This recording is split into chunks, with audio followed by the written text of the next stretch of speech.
nguhaye ikaze hano kuri key message 250. Tugiye kurebera hamwe ubusobanuro bw'amazina menshi n'amazina twasabwe na bamwe mu bafans, n'amazina meza cyane. Nawe nimba kandi ufite izina wifuza ko twazagusobanurira ubutaha, watwandikira muri comment maze naryo rikazaza mu mazina tuzasobanura ubutaha.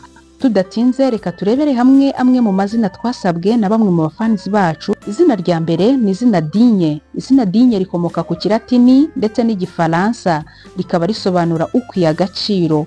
Iri zina kandi risobanura nyiricyubahiro.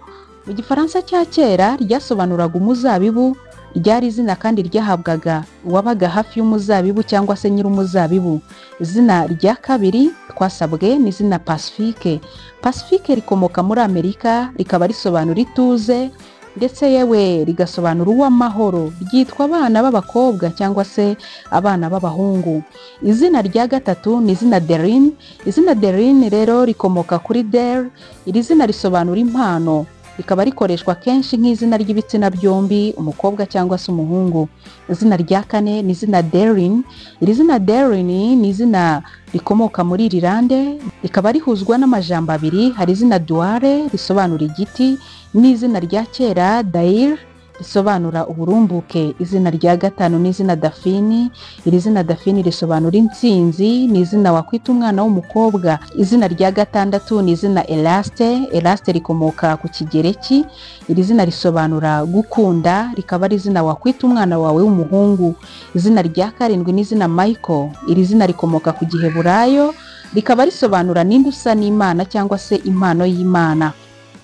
Izina rya munani ni izina Richard, rikaba risobanura umutegetsi w'intwari. Mu Budage ryasobanuraga umutegetsi cyangwa se umwami. Hari naho usanga risobanura ushikamye, ubutwari cyangwa se ukomeye. Izina rya cyenda ni izina Felicien, ni izina twasabwe. Iri zina rikomoka ku Gifaransa n'Ikilatini, rikaba risobanura amahirwe cyangwa se intsinzi. Izina rya cumi ni izina Karia. Izina Karia mu Bwongereza ni izina risobanura mwiza cyane, rikaba rikomoka mu Bugereki.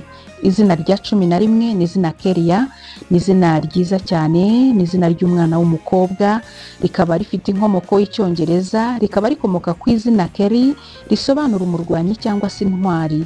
Ni izina Dive. Dive ni izina ryiza, ni izina wakwita umwana w'umuhungu, risobanura kwibira. Izina Dive noneho ni izina rikomoka muri France, rikaba risobanura ijuru. Izina Olivier ni izina rifitanye isano n'ijambo ry'Ikilatini Olivarius, rikaba risobanura gutera imyelayo. Mu Gifaransa Olivier bisobanura igiti cy'umwelayo cyangwa se igiti cya oliva.